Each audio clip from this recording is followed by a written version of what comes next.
successfully climbing aboard just before the shark caught up. When their mother learned of their ordeal, she lost her temper at them for the first time. But just a few days later, a torrential rain fell on the island, which directly punched a hole in the roof. Rainwater poured in through the gap. Anna hurried to patch it with palm leaves. By the time it was fixed, Anna was soaked through. That night, she developed a high fever, but the medicine on the island had long been used up. Anna knew she wouldn't survive, so she said her final goodbyes to the two children and passed away. Afterward, Anna was buried on a hilltop overlooking the sea. The siblings knelt at the grave and cried for a long time. From then on, it was just the two of them depending on each other. Before they knew it, Jack and Amy had grown up. Their days remained plain but happy. They searched for bird eggs together in the forest, or dove into the sea to touch bull-sized pearls. Until one day, Amy found bloodstains on herself. Instantly remembering what her mother had said about the signs of growing up, she couldn't wait to share the news with Jack. But as soon as she entered, she saw Jack hurriedly covering himself. It turned out that the grown-up Jack had already noticed Amy's body and would steal glances at her unconsciously. Restless, he could only race sharks in speed within the sea. After returning to shore, Amy surprisingly asked to sleep in separate rooms. Though Jack acted tough,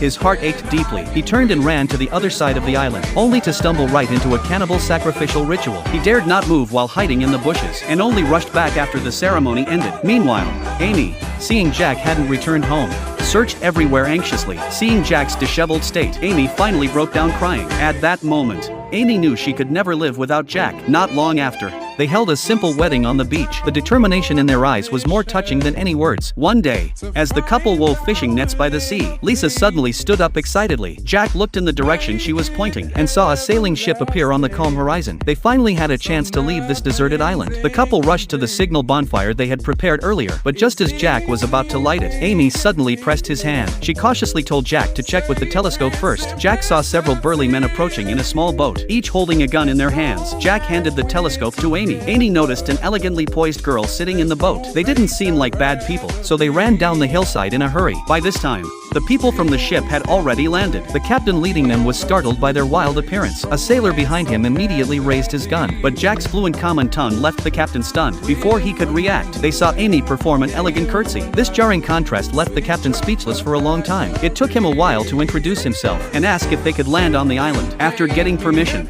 he pulled his daughter forward. Amy was instantly captivated by the delicate dress Jenny was wearing. Jenny sensed Amy's thoughts and generously offered her silk scarf to Amy. That night, the couple took out island specialties to entertain the group. Everyone laughed and talked around the wooden table. No one noticed that a sailor's gaze remained fixed on the pearl in Amy's hair.